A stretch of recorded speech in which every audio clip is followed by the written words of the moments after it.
Последние машины вышли в 2008 году. Не надо путать 2.2 646, который здесь устанавливался, и 651, который потом пошел на 212. То есть не так все страшно, как многие рисуют. Потом заменили коробку.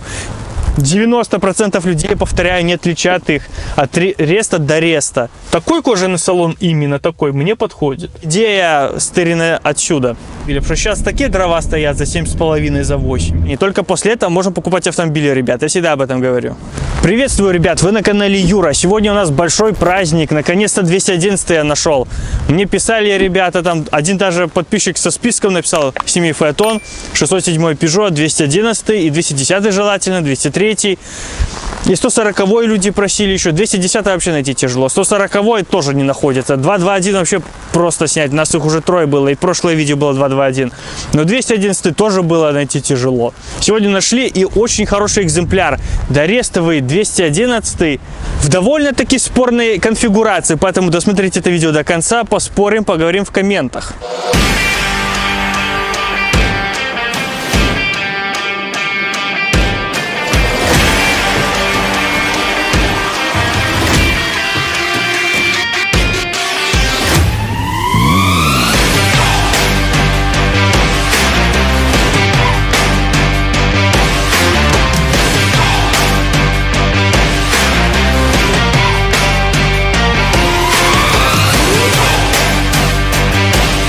«211» вышел в 2002 году, рестайл был в 2006, в 2009 якобы официально он покинул конвейер. На самом деле, ребят, в 2009 уже были 212 Мерседесы. Последние машины вышли в 2008 году. И эти якобы 9 года, это 8 года машины. Точно так же, как было когда-то вот с B4 Passat. В 97 году тоже продавали остатки. Это все машины 6 года. И на проводке везде по машине 96 год, но по техпаспорту на 97-го. Так что не надо верить вот эти вот псевдобайки, то, что пишут в объявлениях. В 9 году машина уже не производилась. Уже 212 с конца 8 производились. Это остатки 8 года. Так что не надо тут уже питать иллюзий. В сравнении с 210 она и плохая, и хорошая. Хорошая в том, что она не гниет так, как 10. 210 уже сгнивал полностью на глазах. Но хуже, как обычно у наших людей, то, что пневма появилась. Больше электрики, больше всяких плюшек. Именно поэтому она хуже якобы. Машина бизнес-класса, так что здесь не может быть ни балок, ни Макферсонов, никаких дешевых конструкций. Потом рычаги спереди и сзади. Единственное то, что было либо пневма, либо обычная пружинная подвеска. Это уже от комплектации, но, конечно, в основном от двигателей зависело. Так что на 1.8 вы пневмы особо не найдете. Но многие уже и пневму выкидывают, ставят пружины. Но хотя пневмостойки, как 2.2.1 и на многих других автомобилях, там в Ваге, везде, где есть пневма, я рассказывал, пневмостойки уже и восстанавливают ваши, и берут в зачет, и за $200 можно найти. Блок клапанов, компрессоры тоже реанимируют. Можно новый купить, в России производят за $200. На Алике ремкомплекты на 220-м, когда я снимал 220-й, там тоже владелец блок клапанов, насколько я помню, или блок клапанов, по-моему, ремкомплект купил на Алике и ездит. То есть не так все страшно, как многие рисуют. Также по тормозной системе устанавливали блок СБЦ, название выведу. Что он делал? Он отвечал за плавное нажатие на тормоза, то есть чтобы колодки не сильно резко диск прижимали. Он исключает такую резкость, чтобы плавнее это все происходило, но эффективно, но плавнее. Как пишут официальные источники, якобы на 100 тысяч она рассчитана пробега в среднем, в целом. Но на самом деле все это зависит, конечно же, от эксплуатации. Они ходили больше 100 гораздо. Все зависело уже от как автомобиль эксплуатируется. Очень много зависит от эксплуатации. И у вас неприятная надпись на приборке выскакивает. Это означает то, что вам нужно его менять.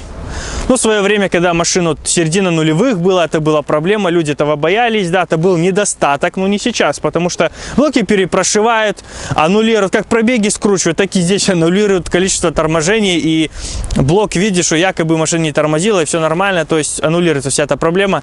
Ну и блоки тоже продавались, тоже ориентировочно $200 за 200. Но сейчас самое главное перед покупкой связаться с форумом владельцев таких машин и находить перед покупкой автомобиля, изучить все проблемы и найти варианты их решений. Только после этого можно покупать автомобили, ребят. Я всегда об этом говорю. Когда выходил 211, он не так получил уже по голове дубинкой, вернее, не так, вообще не получил.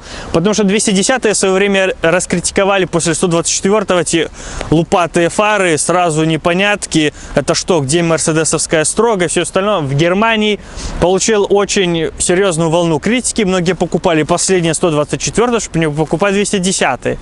Но здесь уже все смирились, все было нормально. Мне, честно, нравится и так. Но, конечно, в 2013 году уже на рестовом 212 вернулись уже на классические фары. Уже не было вот этого. Хотя эту идею стырили на Ваге, да, признаю это, хоть я фанат Вага. Я снимал Октавию здесь же чуть больше года назад, Октавию А7 рестовую, и там уже не круглые, но такие же двойные фары, прямоугольные, больше похожи как в 212-го Мерседеса, но все же идея стырена отсюда. Внешне он, конечно, смотрится покрасивее 210-го, нету этих более рубленых прямых линий, остроты. Здесь уже плавные, элегантные внешние линии, более обтекаемая машина, более красивее, более симпатичная. Хотя 210 многим нравится, потому что внешне он получается якобы больше. Хотя по салону, по багажнику не сказать, что машина везде выигрывает.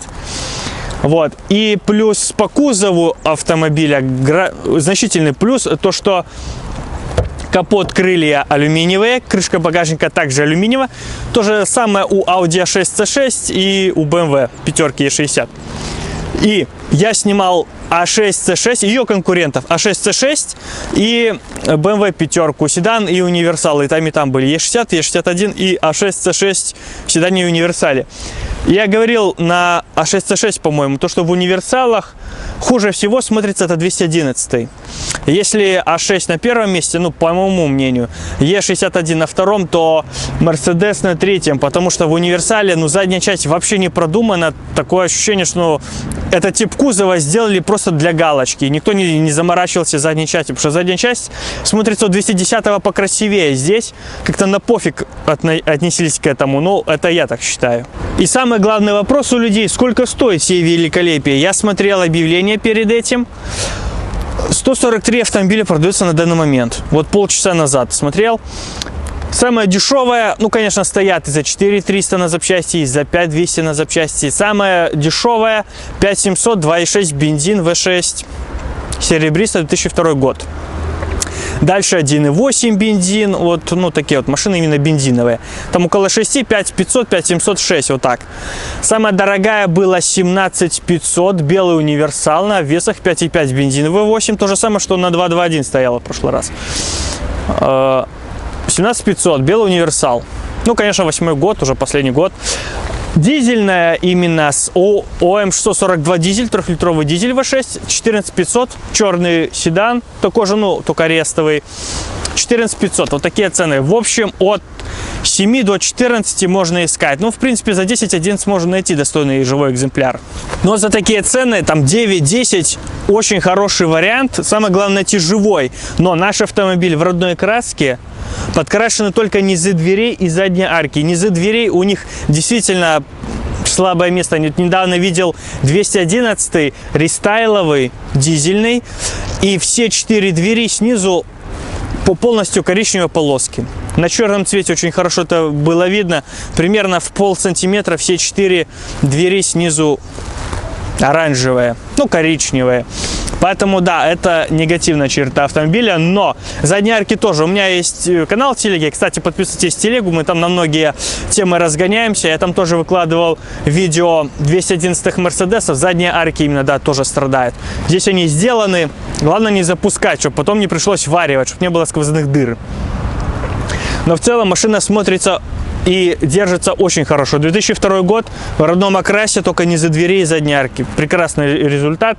Но я еще хочу сказать по кузову, то что в наших реалиях машина очень сильно еще ценится. Потому что когда у нас 30-летние машины актуальные и колесят еще по дорогам, мне недавно писал человек: у меня $2000, 2200 максимум, хочу B4 найти, помоги найти. Или подскажи, кто поможет. Но я человеку отвечаю то, что За такие деньги ты больше отдашь подборщикам. Треть суммы ты подборщикам отдашь, нежели ты сам будешь ее искать. Вот. Я к тому, что когда вот 30-летние машины в цене, то и эти машины достаточно в наших реалиях актуальны. Да, они старые, но у нас они еще не старые. Она моложе 15 лет, значит она новая. И с этими машинами можно ее омолодить. В плане с передней части автомобиля, честно, тяжело понять, дорест это или рест. Разумеется, фанат узнает. Как я ВАК узнаю, так и фанат узнает. Не то, что днем, но и ночью он узнает, блин. Отличит рест от дореста. Не увидит, так на ощупь поймет. Но 90% людей, подходя спереди, черт его знает, рест, дорест. Машина производилась со 2 по 8, и можно говорить, что на 8 года. Самое главное, что на всех стеклах стереть именно двойку, там то, что у вас стоит. Цифру года выпуска стереть и говорить, что у вас 8. А самое главное, сзади нужно немного машину изменить. А сзади самое главное заменить фонари, потому что эти фонари сразу в глаза бросаются, сразу понятно, что дорест, и сразу ясно, что вы свистите, ездите по ушам. Так что нужно рестовые фонари поставить. И не нужно заморачиваться на бампера, решетки, зеркала. Там уже... Но хотя многие заморачиваются, из дореста делают рест. Но опять же, это фанаты, поклонники, которых меньше 10% по сути от общего количества автомобилистов. 90% людей, повторяю, не отличат их от реста до реста. Рестовые фонари, и все, и начинаете говорить, что у вас 8 год. И 90% людей вам поверят. Плюс этого автомобиля в этом очень сильный, потому что 6 лет машин не скинуть так можно. Когда сейчас тенденция идет больше на частые рестайлинги, либо на меньшие года производства, но это в основном корейцы, они чаще перебиваются. Немцы как-то модели свои еще держат, хотя у Мерседеса 2.2.2 быстро сменился на 2.2.3. Но тем не менее, 6 лет возраста автомобилю – это существенный плюс. По багажнику. Ну, для бизнес-класса отличный багажник, достаточно глубокий. Ну, я не дотянусь. Нужен больше багажник, есть универсал. И нужен еще больше багажник, есть спринтер. Спарчатый, с длинной базой. По двигателям, ну, тут была широкая гамма, потому что это не премиум класс, это еще бизнес-класс, поэтому есть и 1.8 компрессор. Я про него на 204-м Мерседесе подробно рассказывал. Вот, но уже 211, ну, я бы не рассматривал с таким двигателем, если честно. Есть свои нюансы. По бензину также 2.4, бензин V6, 2.6 бензин, 3.2. Ну, в общем, многие двигатели еще пересекаются с 220-м, про который я рассказывал. Он был на канале, можете посмотреть, если вам интересно. 5.5 бензин, 5-литровый бензин был. 5-литровый бензин я рассказывал на CLS-ах. 113 мотор. Если вы готовы мириться с расходом топлива, так в целом обычные бензиновые проблемы. Где-то там уже рассохлись уплотнители, сальник там на коленвалу, прокладки под клапанными крышками, понятно. Ну, такие вот бензиновые проблемы. Там свечи, ничего такого криминального. То хороший мотор, очень хороший мотор. По дизелям 2.2, 2.7, 3.2, потом 3-литровый V6 в рестайлинге вышел, ОМ642 дизель. Были 2.2.1, GL-ка с ОМ642 дизель, часто про него рассказывал. По нему проблемы какие? Как обычно, EGR, сажевый, турбина форсунки, как обычно. Нужно смотреть, что турбина у всех турбодвигатель, когда-то изнашивается турбина, ее нужно менять. И смотрите форсунки, чтобы не было дисбаланса по впрыску. Ну, какая форсунка уже может моросить, либо переливает. То есть, смотрите, за впрыском, затопленной аппаратурой. Про AMG я здесь рассказывать не буду. AMG это отдельная тема разговора. Это вроде как то же самое, но совершенно другая машина. Поэтому AMG здесь цеплять не буду. 3.2 дизель, он очень хорош тем, что более надежен, рядная шестерка. Был на 220-м такой двигатель. Ну, тоже нужно смотреть за топливной аппаратурой, но считается более надежным. Цепи не так... Цепи вообще долговечнее, в принципе, чем на ОМ642 дизель и на 2.2. Где быстро изнашивается относительно быстро натяжитель. На 3.2 они, как наш народ любит, ездить всю жизнь на родных цепях. Вот там тот двигатель максимально это вам позволит сделать. ОМ642 дизель же натяжитель, успокоитель, уже придется туда лезть и менять это. Иначе можете поплатиться потом. По 2.2 не надо путать 2.2 646, который здесь устанавливался, и 651, который потом пошел на 212. Здесь на 2.2 проблемы более классические, что натяжитель относительно быстро изнашивается, начинает шум уже от цепи, уже нужно менять их. Как обычно, заслонки на впускном коллекторе, шайбы прилипают к голове, но я такого не слышал, чтобы не могли их снять, огнеупорные шайбы под форсами. То есть преувеличено, слишком преувеличено. Какие-то датчики сбоя дадут, там датчик распредвала, коленвала, может, ну от старости уже именно датчик какой-то сбой даст. Проворот вкладышей, ну я не знаю, каким надо быть жлобом, там раз в 20 тысяч или в 30 масло поменять, чтобы их провернуло. Я, тоже не встречался с такими массовыми проблемами. Может, разово это у кого-то было, кто дешевое масло заливал. Как мне, помню, писали, почему ты говоришь, что та машина, я уже не помню, какой обзор, масла не жрет. У меня такая же жрет. Я спросил, что человек заливает. Я в буханку что-то подобное заливал. Вот, но не в более дорогой современный двигатель, поэтому тут все относительно. Я не слышал, чтобы 2.2 жрали масло, проворачивало у них вкладыши, таких массовых повальных проблем я не слышал. Может, у исключительных отдельных личностей, но не более того. У нас 2.7 рядная пятерка ОМ 647, и с этим двигателем многое связано, в том плане, что когда-то, помню, Хайли и 210, 211, 2.7 брать нельзя, нужно обойти. На драйве пишешь, человек тоже там пишет, искал 211, но 2.7 обходил. И помню, был знакомый, который фанат Мерседесов был, который наоборот за 2.7, как я в свое время на своей машине, за свою машину заступался, за двигатель, потому что многие с этого смеялись, а потом просили же найти такую же. И знакомый тогда рассказывал, говорит, вернее говорил, 2.7 удали заслонки, если ты так боишься, а так хороший двигатель и ничего критичного в нем нет. Хорошее топливо, вовремя меняй масло, если заслонки тебя беспокоят, удаляй, и все, никаких проблем. Но все повально боятся. Вот один Вася сказал, и все, и все боятся. Вот я вижу, что у людей очень часто это вот связано, что кто-то сказал, все, за чистую монету все верят. Нужно изучать самому все проблемы, и из-за чего они возникают. То, что смущает Васю, вас, может быть, и не смутит, и проблемы вы вообще не увидите, в принципе. 177 лошадей при 4200 оборотов, 400 крутящего с 1800. Ну, как обычно бывает у рядников. 88-й поршень, 88,3 ход его, соответственно, двигатель более квадратный. То есть не будет такой резкости, которую я люблю. Из-за этого многие мне пишут, что ты говоришь, размер и ход поршня, кому-то надо. Это нужно именно вам, если вы любите именно резкость машины, тронулись, эта резкость, по ощущениям, по динамике, вы по цифрам, по секундам это не заметите. Но именно по ощущениям, что машина резко трогается с места, набирает снизу. Вот это имеет свое значение. Здесь будет такое плавное, уверенное ускорение. Такой резкости, нарванности, подорванности вы не почувствуете. Как я сказал, заслонки. Людей беспокоит, нужно удалять, что клинят на впуске. Затопленная система, смотрите, чтобы тоже по форсам ничего не переливало. И были некоторые вопросы тоже на форумах, люди писали насчет топливной аппаратуры. Также на 2.7, как и на 2.2 условно, есть проблема огнеупорных шайб под форсами прилипать к ГБЦ. Но тоже таких вот явных проблем я этого не замечал. И не слышал, что люди жаловались так повально прям. Но в теории она существует. Какие-то датчики будут моросить именно по проводке. Но в целом все равно хороший надежный двигатель. А самое главное, что машины не новые. Уже давно колесят по дорогам, и все косяки уже заранее известны. И можно найти без проблем на всяких форумах, на сообществах, и вас владельцы сориентируют, подскажут, куда смотреть, как решить ту или иную проблему. Вот в этом, конечно, бушных автомобилей жирнейший плюс.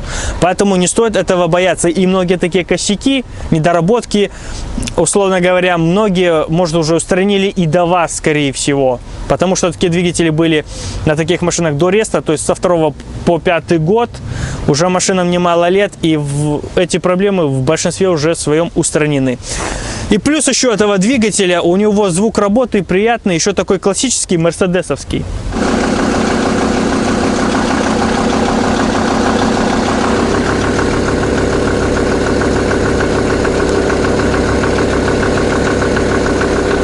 По коробкам были механики, и автоматы. Как обычно, на механике нужно рассчитывать на замену сцепления, нужно изучить работу по замене, сколько стоит, цены на запчасти, сколько в вашем регионе работа стоит. Цены на запчасти, в принципе, можно заказать в Ампри, там уже не так цены гуляют, уже как за работу. И можно брать на механике. Если же автомат, были 5G-троники, 7G-троник. 7G-троник на всех автомобилях уже были, я про них рассказывал. Здесь 5G-троник. Чем хороша коробка? Во-первых, она надежнее, чем 7G-троник, хотя и 7G-троник достаточно надежно, хороша, но эта коробка больше терпеливая, в том плане пофигизм владельца, она больше на это закрывает глаза, чем 7G-троник. 7G-троник, она более нежная коробка, если нету своевременного обслуживания, коробка долго не заставит себя ждать. Но возраст, пробег делают свое дело, коробка здесь заменена. Если брать уже новые машины, хотя новая вас особо и не парит тоже, если 100-200 тысяч пробега и машинам там 5-7 лет, то да, лучше брать с 5G-троником, он более надежен, чем 7G-троник, потому что 7G-троник более требователен к обслуживанию. Но здесь коробка заменена, 1100 рублей, но это примерно плюс-минус $400, потому что уже бублик начал проявлять себя, то, что уже просится на замену. Но что бублик искать и менять бублик, чтобы поменять коробку, в принципе, одно и то же выходило, потом заменили коробку. Ну что в салоне? 2002 год, руль, соответственно, перешит, потому что уже он далеко не бодрый был и весел. Но тем не менее, все электростеклоподъемники, электрорегулировка зеркал, качественные материалы, мягкий пластик, все красиво. И понимаешь, что, конечно, уже машине 20 лет, это старо, но смотрится еще презентабельно. Опять же, переводя на наши реалии, еще не так все старо выглядит, потому что машины еще ценятся 15-летние, до 15 лет, так скажем. Там уже старыми считаются у нас. Поэтому, да, по качеству материала все очень хорошо, очень красиво. По комплектации у нас не самая богатая комплектация, да, есть механическая регулировка сидений вперед-назад уже вручную, но именно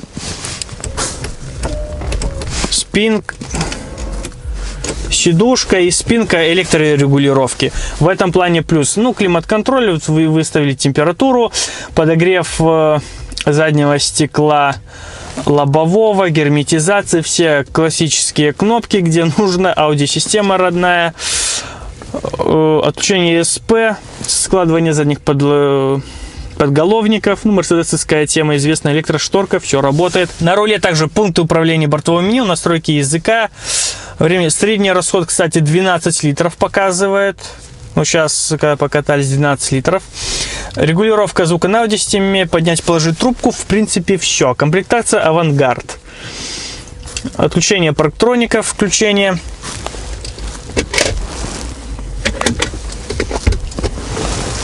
Подлокотник не сильно объемный, но достаточно вещи какие-то положить. Ну и родной подставка под телефон. Сам телефон уже куда-то пропал со временем. Над головой место есть, если до конца назад отодвинуться, сзади уже тяжело расположиться более рослому человеку. Мой рост 1,76 м примерно, так что и сзади мне уже было не физически, но морально дискомфортно, потому что кресло уже перед твоими глазами буквально, и уже коленями я в сиденье-то не упираюсь, но морально мне уже дискомфортно, мало пространства. Что более рослому вообще будет проблематично сзади сидеть. Ну а что из плюсов? Из плюсов, ребят, это кожаный салон. Да, вы сейчас можете сказать мне в комментах: ты же не любишь кожаный салон, ты что критикуешь, что ты его хвалишь? Суть в том, что здесь кожаный салон, как у многих современных автомобилей. У многих автомобилей вот по центру здесь алькантара, а боковая поддержка кожаная. В свое время, ну здесь не алькантара, а здесь обычная велюрка. Но в свое время, в те года, кожаный салон, когда сиденье полностью кожаное было. И у всех уже либо коврики, либо накидки на сиденье, чтобы летом не прилипнуть, а зимой не примерзать к сиденью. А такой кожаный салон, это тот, с которым, так скажем, я смирился бы, потому что мне такое подходит. Я не люблю кожу постоянно, чтобы полностью все кожаное было. Такой кожаный салон, именно такой, мне подходит. По месту сзади, вот что я говорил.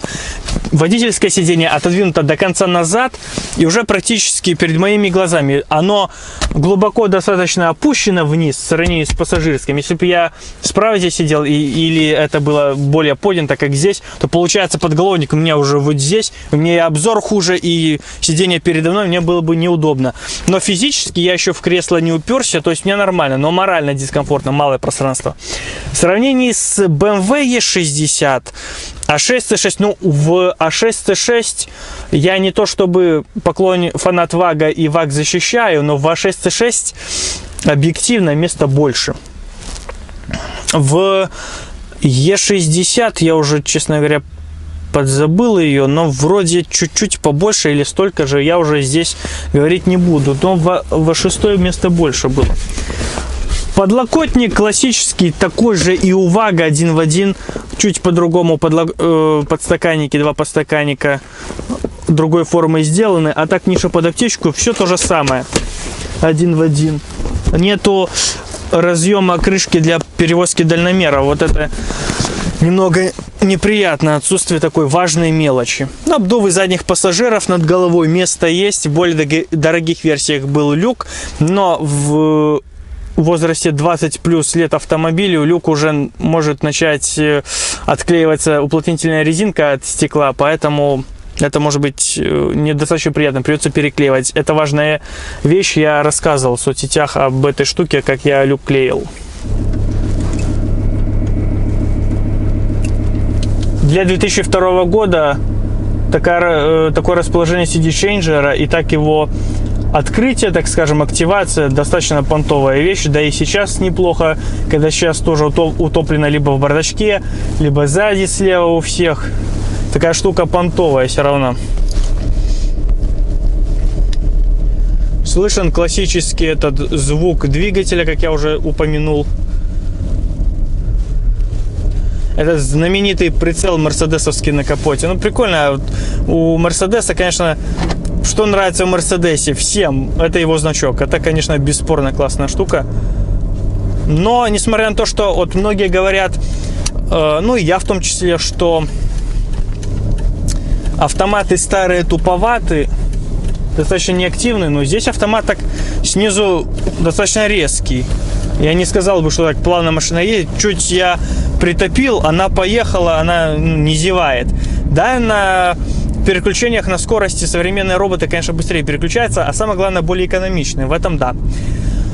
Переключилась плавно, незаметно. Ну, я заметил переключение по ощущениям, но толчка, рывка не было. Но оно и понятно, потому что коробка заменена, масло свежее, все хорошо в ней.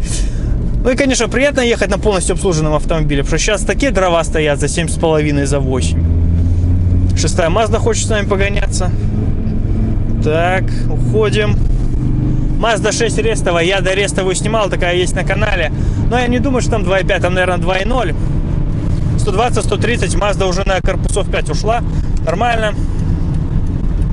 Тормоза отличные. Классная эта трасса, можно вилять спокойно, никого нету. Ну что, на 140 машина едет очень хорошо. Просто очень хорошо.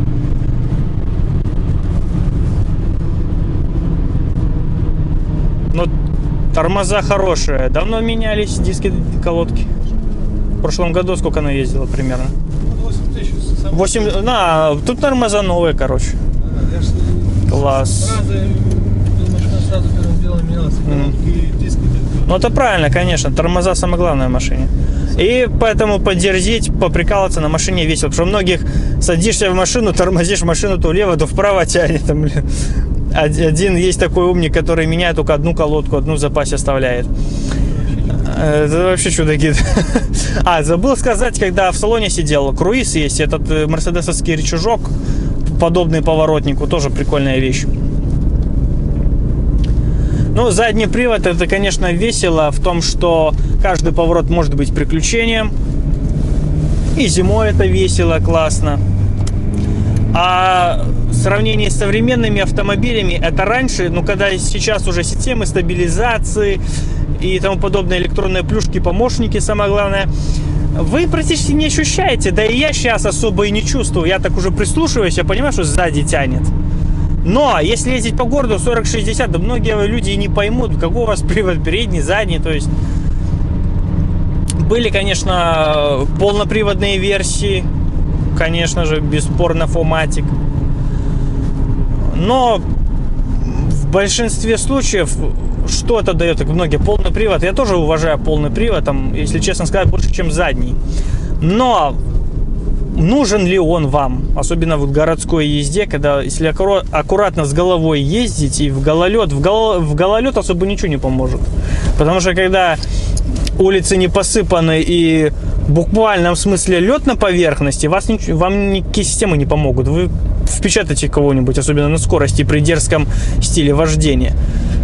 А по большому счету полный привод и не нужно. Вы что, на ней поедете в бездорожье, что ли? Самое главное, конечно, на стыках, на ямах, на выбоинах ничего не слышишь, никакого скрипа, сверчка. Вот очень хороший, качественный салон, конечно. Вот плюс Мерседеса. И плюс все же 211 в том, что многие 210 покупают, что чем 211 покупать, лучше хороший 210 найти. Вопрос, насколько он будет хорош? После первой зимы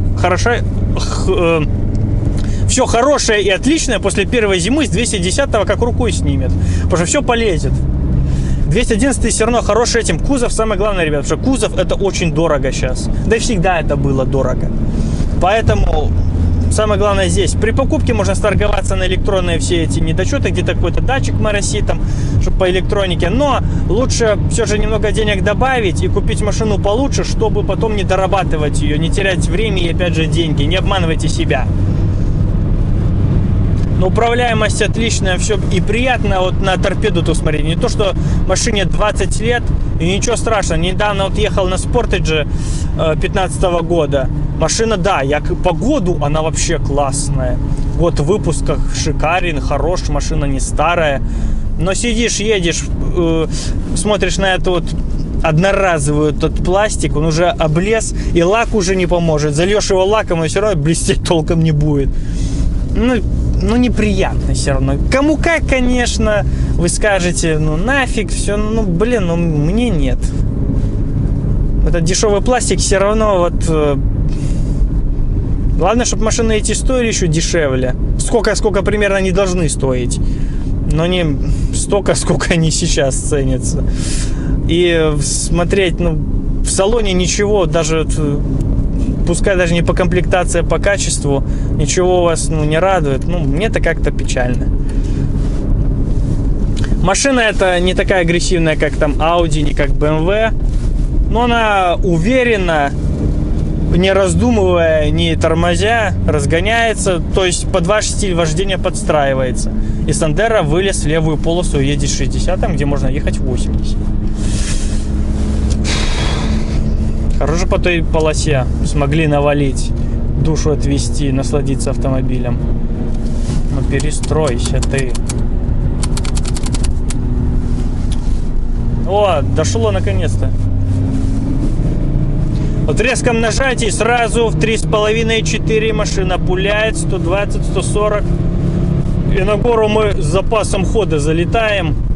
Из горы прекрасно тормаживаемся. Веселая, классная машина. Отлично, отлично. Поддержите, она вам даст. Хоть Mercedes это для спокойных, размеренных людей, но когда садится немного нарвный, такой как я, и в своем стиле езды, в моем стиле езды она все равно поедет. Поэтому она не вялая, не нудная, как многие любят говорить про Mercedes, что Mercedes для стариков. По интерьеру, может, по дизайну, да, она более плавная, спокойная, там у конкурентов может немного поагрессивнее все это выглядит в плане дизайна, но в плане езды она вас не обделяет ни в чем. Ну а на этом все. Отличный автомобиль на каждый день, с учетом того, сколько сейчас стоит новый Б-класс, который предназначен для повседневной езды, просто надежен, но ни хрена не дешев. Эта машина хороша на повседнев в плане в том, если вы не фанат Мерседеса, но хотите комфорта, безопасности, потому что самое главное это безопасность, потому что жесткость кузова бизнес-класс это не просто красивое название, какие-то свои технические понты, но и высокая жесткость кузова, то есть автомобиль достаточно безопасный. И если у вас не будет пневмы, либо вы ее поменяете, поставите пружины, будете избегать этих проблем. Блок СБЦ вы поменяли, либо его отшили, а лучше всего, чтобы подшили его до вас. По ходовой, да, какие-то саленблоки, но я заявляю то, что многорычажка так не сыпется, как многие боятся. И здесь тоже достаточно выносливая ходовая. Я на своей за полтинник поменял только 2 саленблока, так что не нужно кричать, что вся многорычажка рассыпается.